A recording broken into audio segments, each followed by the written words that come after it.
Viki, there you are. Lois let me in. Oh, don't you look soigné? Soigné? En bonne santé, plein d'allure. Okay, Dorian, I get it. You're speaking French. I'm just so happy to see you. It's been so long. We saw each other at the library board meeting yesterday. Oh, it seems ages ago. Oh, my. I mean, really love what you have done with this room. What I did with this room 2 years ago. Oh, well, it's taken me this long to really see it. But then again, my heart was shut down. And now all my senses are alive again. I mean, I can actually smell the deliciousness of those roses you've just cut, and the new mown grass, and the sound of the birds in the trees. Dorian, have you been at the tea again? Are you high? L'amour, l'amour, toujours l'amour. Yes, I'm high on love. Oh, deep. No, no, no. You are not wearing that to my wedding. Yeah, I'm gonna change. My double wedding, me and Dorian, Eli and Blair, it is a classy event. None of that little Nikita stuff you think is so hot. Got it. Look, I need your help. Are you even listening? Today is my day. Don't you screw it up. Like talking to a chunk of cheese. And do not be late. Just tell me where Blair is. David! According to Hannah, Clark was the one that pushed Marty down the stairs. Attacked Robert Ford. Ford was blackmailing him. Ford knew that Clark was actually Bennett Thompson, so Clark tried to kill him and then had him pin it on Hannah. What about the evidence that Kelly found in Clark's room? The mugshot is inadmissible. We probably don't need it. All it proves is that he has a record. If he's got a sheet, I'm gonna see what's on it. Again. Okay, fellas, we don't have a lot of time here. If Elijah gets wind of what we're doing here, he'll blow dodge. I told you to leave me alone. I got you a lawyer. I don't need a lawyer. You are in handcuffs, Bobby. Just talk to him. Please. Hello? Hello, Bobby. I hear you've been a bad boy. Shaun, Little D, Dawson. Thank God I found you guys. Now what? Big news. You're never gonna guess. You're marrying Dorian. Oh, no, you didn't. Oh, my goodness, this is sudden. Currents of emotion run deep. Sometimes it just takes a little spark to ignite them. And short-circuit the whole system. Love is a gift. Let's hope it keeps on giving. If one is lucky. And who might the lucky man be? I'm going to assume that this time it's a man. Touché. David Vickers Buchanan. Oh, thank the Lord. And I can assume that he is returning your feelings. That man got down on his knees and begged and pleaded with me to take him back. And you did. Yes. Oh. And then he wanted more. Oh, too much information. Don't want details. Oh, you want this detail? He proposed. You're getting married? Yes. Oh. This afternoon in a double wedding extravaganza, which I tell you just based on sheer impulsive passion is going to put all other weddings to shame. Which, of course, would be the point. And the other lucky couple? My niece Blair and that charming, handsome lawyer fiancé, Elijah Clark. Bryce, you got all this from one mugshot? Yeah, as soon as I punched in his booking number, computer just started spitting it out. This man is Craig Pattison. I thought he was Bennett something or other. Says here Pattison was arrested in connection with the death of his wife. Whoa, whoa, whoa. Was there a trial? He was charged and then released when the ME found out she died of natural causes. Oh, let me guess. Heart attack? All right, so he was cleared, but he still has a sheet. Okay, so he changes his name to Bennett Thompson? That's the way it looks. All right, well, all of this is very colorful, but it's not going to get us a warrant. Changing your name is not evidence of wrongdoing, and the fact that we're in possession of this as a result of a crime, it's a non-starter. Do we have anything else? Yeah, I got Robert Ford. He's agreed to testify. Will his story hold up? It's no big deal. I'll be out of here in an hour. Bobby. Shut up! They're just looking for some info about something else. It's no big deal. No need for you to get involved. That's not how I hear it.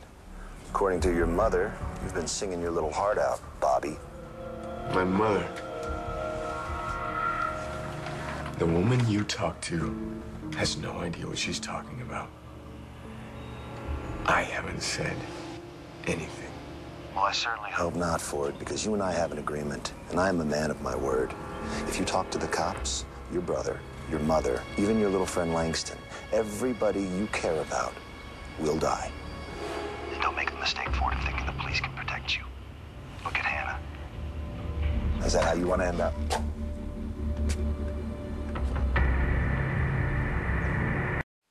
Will that help your trial?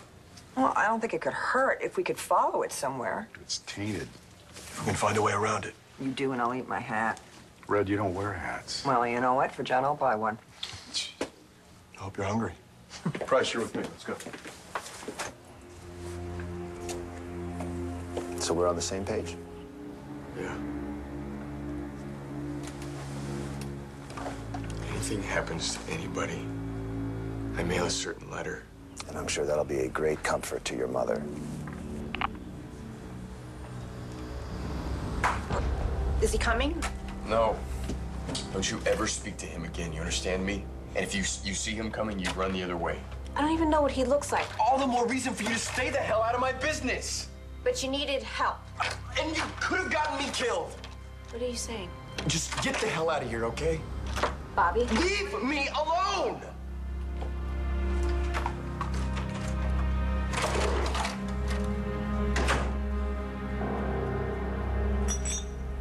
Congratulations, Eli. Here today is the happy day. Oh, I didn't know you approved. It's not up to me.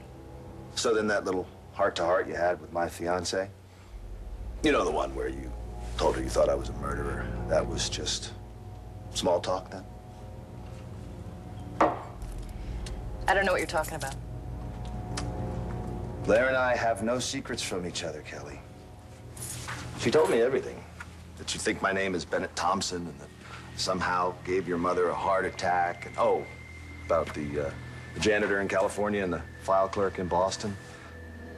Do you know how deranged you sound? John McBain didn't seem to think so. I'd be careful if I were you. You're slandering my reputation. I could bring you up on charges.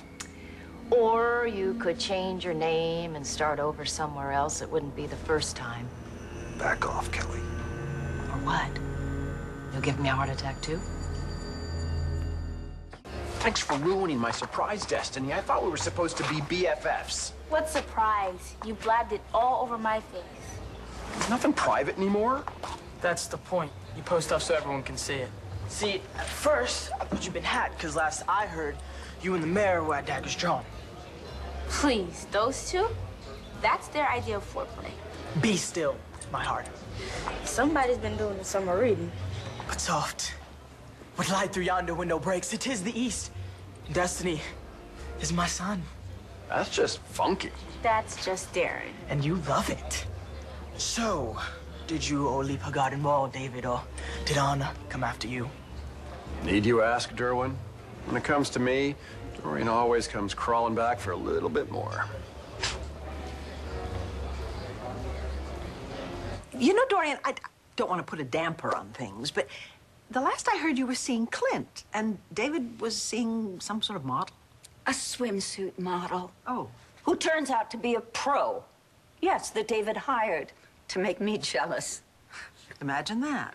And Clint, well, he was just whining and dining me because he wanted the naming rights to the new football stadium. As if you could be bought. That is what I said to him. And thank goodness all that foolishness is over and done with, and David and I are back together again, and we're getting married. And you know, believe it or not, the person we most have to thank for this is you. Dorian, is this really you? Under all this happiness? I Are you sounding a little judgmental? Well, it's just that it's just not like you to apologize. I wasn't apologizing. Oh, no, you're right. No, you're right. You weren't, because you don't do that. But at the same time, I just heard you thank me, and I've never heard those words before. Thank you for nothing. Oh, no, no, no. Don't go. Please, Dorian, please don't go. Please, don't. See, I'm sorry. I'm sorry. See how easy that is? I'm sorry. I'm sorry. I'm sorry. What I really meant to say was, you have nothing to thank me for. Au contraire. If it were not for that childish charade that you and Charlie perpetrated, well, David and I never would have gotten back together. But that's nonsense. You just admitted that you and David have been in love from time immemorial. Well, it was only a matter of time before you found your way back to each other. Yes, but if it were not for your desire for revenge, well, then it could have taken us years and years to find our way back to each other. Revenge? Why, yes. It was the appalling sight of David in bed with you that brought me back to reality. And of course, you know all about that, having found me in bed with your Joey. Wow. That thought had never even occurred to me. But I think you're right. And I guess I deserved that. Listen up, you Neanderthals. It doesn't matter who made the first move. The point is, David and Dorian admitted the truth. And they're finally gonna put us all out of their misery. Amen. And you're all invited to the wedding. Now, the ceremony will be held here at the lovely Llanfair Country Club in 1 hour. So hit the showers. Ow. I've got to be going. No, no, no, no. You're not going anywhere. This wedding celebration would not be complete without the Cramer's favorite family bodyguard. Plus, it's going to be a really big event. Someone will probably get shot. Matthew, listen, little bro. I really wanted you to be my best man, but Pa insisted on it. Oh, that's okay. No, no, no. You cheer up. It's a double-billed wedding. Blair's marrying Elijah Clark, so Danielle will be there. This is the perfect opportunity for you to show little Miss Smarty Pants that you're over her by walking in with Miss Fawn on your arm. Unless, of course, you still want to make another run for Miss Smarty. Hostile and paranoid. Then again, your mother was crazy, wasn't she? Are you following in her footsteps, Kelly? I certainly hope not, because you're a real catch. Very attractive. If only you weren't so angry. You know, it really is unlike Blair to play a fool. She wasn't fooled by any of the malicious lies you told her, Kelly. Luckily, she trusts me more than she trusts you. Like I said, a fool. All right, now you're just being rude. Because Blair loves you, you know. She's concerned about you. And I'm sure she and Dorian would spare no expense if it came to institutionalizing you. Oh, are you calling me crazy? I must be so crazy that I can see right through your act. What? Act? Kelly, the only thing I did was fall in love with your cousin. Really? You're after her money. What do I need money for? I have a very successful practice. Oh, really? I think you're trying to break into the big leagues, and you'll kill anyone who stands in your way. And you have proof of this. Right. No, you don't. So if I were you, I'd let it go. Besides, as far as Blair's concerned, you're the killer, not me. Yeah, she told me about that unfortunate incident where you killed her unborn child. Oh, man. You would bring that up, wouldn't you? But then again, that's because you were feeling so desperate. I'm not the desperate one, Kelly. You are. Throwing around these wild accusations about me. If there were any proof to any of them, John McBain would be on my doorstep right now with a warrant for my arrest. Hi. The door was open. You were saying? Do it, John. Arrest him.